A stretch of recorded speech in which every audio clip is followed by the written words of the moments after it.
So here goes nothing. This is a story I never thought I'd tell, but here I am, pouring my heart out to strangers, because, honestly, it feels like I've got nowhere else to turn. It's about love, friendship, and the painful journey of losing both to find myself. It all started at the office. You know, the usual 9-5 grind, where the most exciting part of your day is choosing where to have lunch.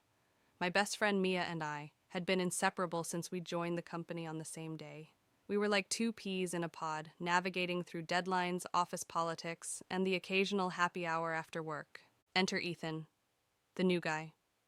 He had that charming smile and a way of making you feel like you were the only person in the room. We both met him at a team meeting, and let's just say, he made quite the impression. Have you seen the new guy? Ethan? I remember whispering to Mia during one of our lunch breaks.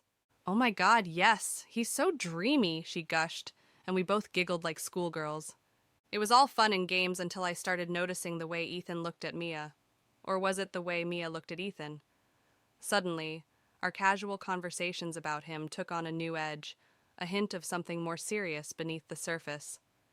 It didn't take long for me to realize that I was falling for Ethan. Hard. I remember the day I decided to confide in Mia. We were at our favorite coffee shop, tucked away in a corner booth. Mia, I need to tell you something. I think I have feelings for Ethan, I admitted, my heart racing. She went quiet for a moment, her coffee halfway to her lips. I have feelings for him too, she whispered. The air between us felt heavy, charged with an unspoken tension. Our friendship, once unbreakable, now seemed fragile, threatened by our shared affection for the same man. In the days that followed our coffee shop confession, things started to shift between Mia and me. Our daily lunches became less frequent, our conversations more guarded. It was as though an invisible wall had sprung up between us, built brick by brick with our unspoken jealousy and desire. Despite the tension, neither of us wanted to give up on Ethan. I could see the way she looked at him, and I knew she could see my feelings too. We were both caught in this dance, circling around him, each hoping to catch his eye. Ethan, for his part, seemed blissfully unaware of the storm he'd stirred, or maybe he chose to ignore it. He was friendly with both of us, his flirty comments and warm smiles feeding our hopes and insecurities in equal measure. Hey, you're looking sharp today, he'd say, or, I really appreciated your input in the meeting. Simple words that felt like much more. One evening, after a particularly long day at work, Ethan invited me for a drink, just the two of us. My heart leapt at the invitation, and I eagerly accepted, seeing it as a sign that he felt the same way about me. We talked for hours, about everything and nothing. It felt easy, natural. As the night drew to a close, Ethan leaned in close, his voice low. I really enjoy spending time with you, he said, and my heart soared. But the next day, reality crashed down on me like a cold wave. Mia approached me, a bright smile on her face that didn't quite reach her eyes. Ethan asked me out on a date, she blurted out, her voice a mix of excitement and apprehension. My world stopped. The words hit me like a physical blow, leaving me breathless, hurt, and confused. How could this be happening? Had last night meant nothing to Ethan? Mia, That's great, I managed to say, the words tasting like ash in my mouth. I forced a smile, but inside I was crumbling. The following weeks were a blur of emotion. I watched from the sidelines as Mia and Ethan's relationship blossomed. They were the office's new it couple, and I was the third wheel, the friend left behind. Our friendship strained under the weight of their relationship. Conversations with Mia became stilted, filled with awkward pauses and forced laughter. I felt betrayed, not just by Ethan, but by my best friend too. Why didn't you tell me you were going to say yes? I confronted Mia one day, unable to keep the bitterness out of my voice. I didn't think I had to. I thought you'd be happy for me, she replied, her voice laced with defensiveness. How can I be happy when I'm losing both my best friend and the guy I liked to each other? I shot back, tears prickling at the corners of my eyes. We stood there, the gap between us wider than ever, our friendship fraying at the edges. As the days turned into weeks, and weeks into months, the pain of seeing Ethan and Mia together didn't diminish. It settled into a dull ache, a constant reminder of what I had lost. Their relationship seemed to flourish, while my friendship with Mia withered.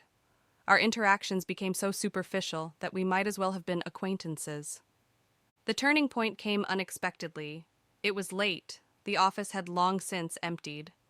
I'd stayed behind to finish a project, my focus on anything but the empty chair beside me, once occupied by Mia.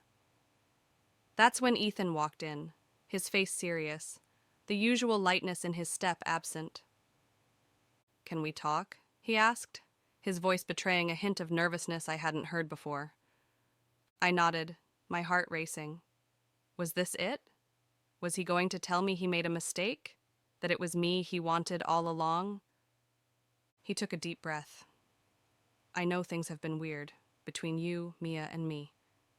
I never intended to come between you two." I waited for more, but the words that followed shattered any hope I had clung to. "I really care about Mia," he continued, "and I think it's best if we keep things professional from now on." The finality in his voice left no room for doubt. This wasn't the declaration of love I had foolishly hoped for. It was a rejection, a clear, unequivocal rejection. I mustered every bit of dignity I had left. "I understand," I said, my voice steady despite the turmoil inside. Ethan nodded, muttered a thanks, and left. I was alone, truly alone. The following weeks were a blur of tears, anger, and heartbreak. I avoided Mia and Ethan as much as possible, my presence at the office reduced to a silent ghost haunting the corridors. One particularly low evening, I found myself at a bar close to the office, nursing a drink, lost in thought. That's when I heard a familiar voice. "Mind if I join you?" I looked up to see Mia standing there, a tentative smile on her face. I wanted to say no, to tell her to leave me in my misery, but instead, I nodded. We sat in silence at first, the words we needed to say swirling between us like an unbridled storm. Finally, Mia spoke. "I miss you," she said simply. "I miss us." Her words opened the floodgates. "How could you?" I asked, the hurt spilling out. "You knew how I felt about him." "I know, and I'm sorry. I was selfish," she admitted. "But I didn't want to lose you over a guy. I made a mistake." Her apology, sincere and raw, was the first step toward healing a wound I thought was beyond repair. We talked for hours, airing our grievances, crying, and even laughing a little. It wasn't an instant fix, nothing about heartbreak or betrayal is, but it was a start. Mia and I had a long way to go to rebuild our friendship, but for the first time in months, I felt a glimmer of hope. Ethan's choice had cost me dearly, but it also forced me to confront my own feelings of worth, friendship, and love. I was beginning to realize that maybe, just maybe, losing him wasn't the end of my world. The weeks following my conversation with Mia were a time of introspection and, surprisingly, healing. Our relationship was fragile, like a sapling after a storm, but we were both committed to nurturing it back to health. It wasn't easy. There were times when old wounds threatened to reopen, but we persevered, driven by the memory of our once unbreakable bond. In this period of rebuilding, I found myself stepping out of the shadow of my feelings for Ethan and the fallout with Mia. I started to focus on myself, on what made me happy, beyond the confines of relationships and office drama. I joined a local art class, something I'd always wanted to do but never found the time for. Painting became my solace, a way to express the whirlwind of emotions that had consumed me. With each stroke of the brush, I felt a little piece of me healing, reclaiming the parts of my soul I thought I had lost to heartbreak. Work, too, became a refuge. I threw myself into my projects with a newfound determination, earning recognition from my colleagues and superiors. For the first time, I felt valued for my contributions, not just seen as a part of office gossip. It was during this time that I also made new friends, a diverse group of people who knew nothing of my past heartaches. With them, I could be myself, free from the shadows of my previous entanglements. Their support and laughter were crucial pieces of my journey back to finding joy.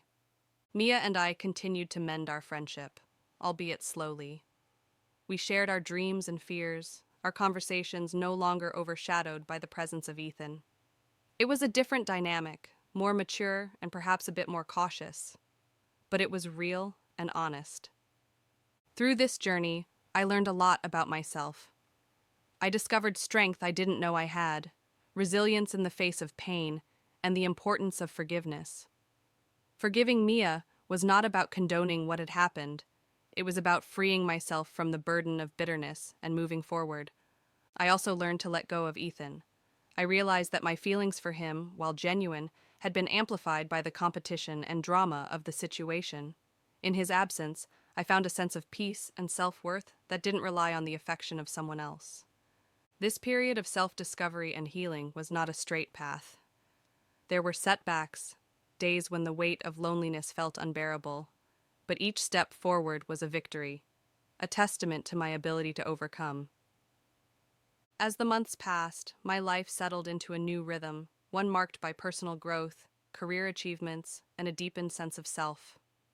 Mia and I had reached a comfortable place in our friendship, one that felt both familiar and new. We had weathered a storm that would have sunk many ships, and while there were still occasional ripples of discomfort, we navigated them with a newfound grace. Then came the twist that none of us could have predicted.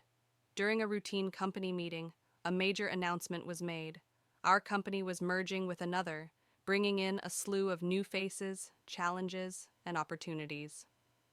Among those opportunities was a prestigious position that would require relocation to a different country. The competition for this role was fierce, and to my surprise, both Mia and I were considered top candidates. The dynamics of our friendship shifted once again, as we found ourselves competing for a life-changing opportunity. It was like a cruel echo of our past conflict, but with stakes that were purely professional, or so I thought. The selection process was rigorous, involving interviews, presentations, and a final, decisive meeting with the company's top executives. Mia and I supported each other through the process, our friendship a testament to our growth and resilience. We had learned from our past, refusing to let competition poison our bond again.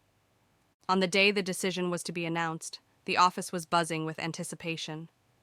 Mia and I sat side by side, our hands clasped in a silent show of solidarity, no matter the outcome.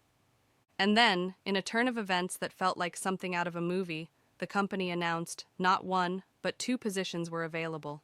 We were both offered the roles, each in a different department, allowing us to grow our careers without sacrificing our friendship. But the real twist was yet to come.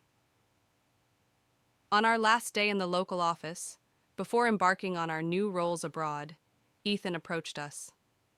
He looked different, somehow humbler, and there was a nervousness about him that I hadn't seen before. I wanted to say goodbye and, well, to apologize, Ethan began, his gaze shifting between Mia and me. I've been doing a lot of thinking, and I realized how my actions hurt both of you. I was selfish, and I'm sorry. His apology, unexpected and sincere, caught us off guard. It was the closure we didn't know we needed, a final piece in the puzzle of moving forward. Mia squeezed my hand, a silent communication of shared astonishment and forgiveness. We both thanked Ethan, accepting his apology with grace. As we walked out of the office that day, a chapter closed behind us. Ahead lay new adventures, challenges, and growth.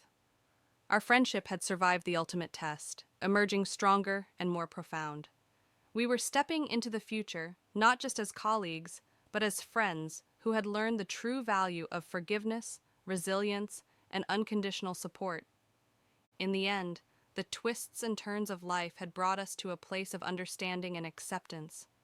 The pain of the past was a distant memory, overshadowed by the promise of new beginnings. We had lost love and faced betrayal, but we found something far more valuable in its place, a friendship that could weather any storm, and the strength to face whatever lay ahead.